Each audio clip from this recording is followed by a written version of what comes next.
Cześć, z tej strony Valencianistas z AppGallery. Dziś będzie trochę dłużej, ale chcę wyjaśnić i rozwiać wszelkie wątpliwości związane z najnowszym wydarzeniem w State of Survival. Mianowicie chodzi o Doomsday Reservoir Right League, czyli jednym słowem rozgrywki niczym Liga Mistrzów w piłce nożnej. Zanim jednak o kolejnym, długo wyczekiwanym wydarzeniu, pragnę przypomnieć o trwającej do końca maja promocji w AppGallery, w której możesz sprawić, że co 6. pakiet w grze będzie całkowicie za darmo. Za każdy zakupiony pakiet w grze otrzymasz 20% jego wartości w postaci diamentów AppGallery, które następnie wymienisz na kupon, którym możesz zapłacić za pakiety w State of Survival. Wróćmy jednak do samego wydarzenia. Obejmuje ono większość państw w grze, jakieś 99%, bez tych najnowszych, co jest zresztą zrozumiałe. Dzieli się na dwie fazy: kwalifikacji oraz eliminacji, czyli fazę knockout. W fazie kwalifikacji zespoły, a raczej sojusze, będą podzielone na grupy i będą rozgrywały mecze w systemie każdy z każdym. Uczciwie, prawda? A to dopiero początek. Deweloperzy podzielili państwa na strefy zgodnie z ich wiekiem, czyli dla przykładu państwa od 1 do 54 będą grały w jednej grupie, zwanej potocznie Battle Zone, czyli strefą walki.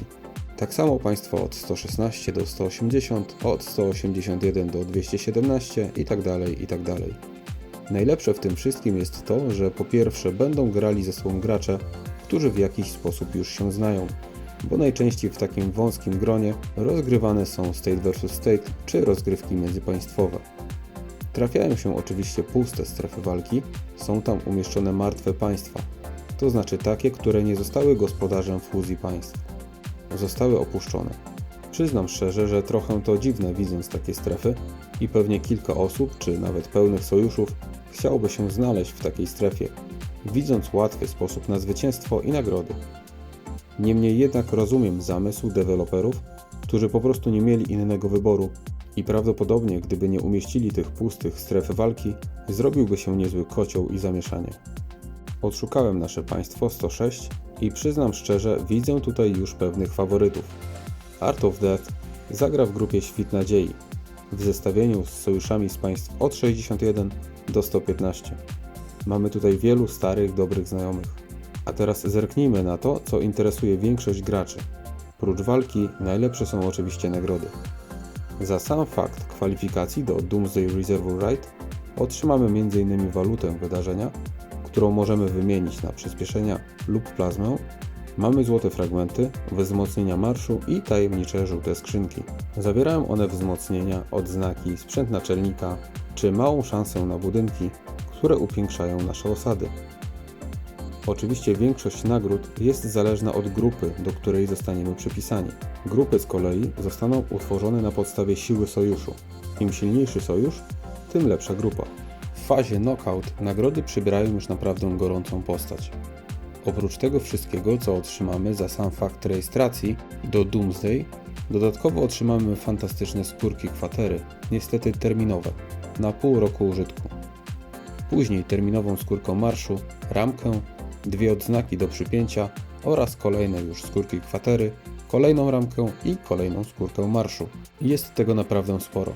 Oczywiście, żeby było uczciwie, zwycięzca otrzymuje więcej niż sojusz, który zajmie 8. miejsce w dwugrupowej rywalizacji. Niemniej jednak warto wziąć udział w tym wydarzeniu, chociażby dla tych nagród. Ale to jeszcze nie koniec.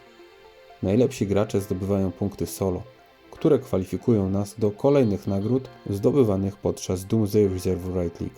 Surowce, biokapsle, przyspieszenia wszelkiego typu, budowy, badań, leczenia, treningu, marszu, do tego wzmocnienia wielkości marszu oraz oczywiście złote fragmenty bohaterów i waluta wydarzenia.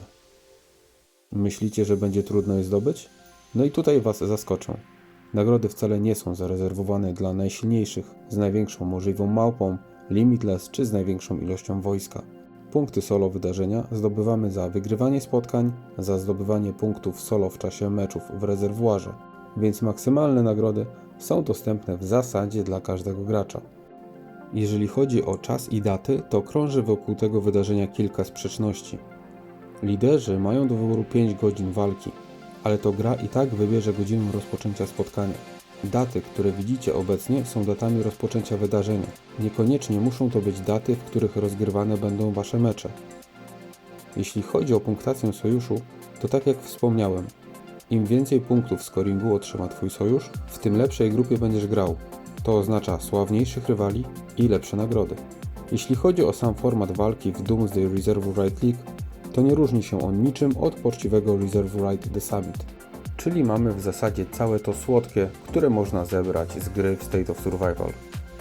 Mam nadzieję, że trochę pomogłem zrozumieć to wydarzenie, a graczy z państw 61 do 115 zapraszam na pole bitwy.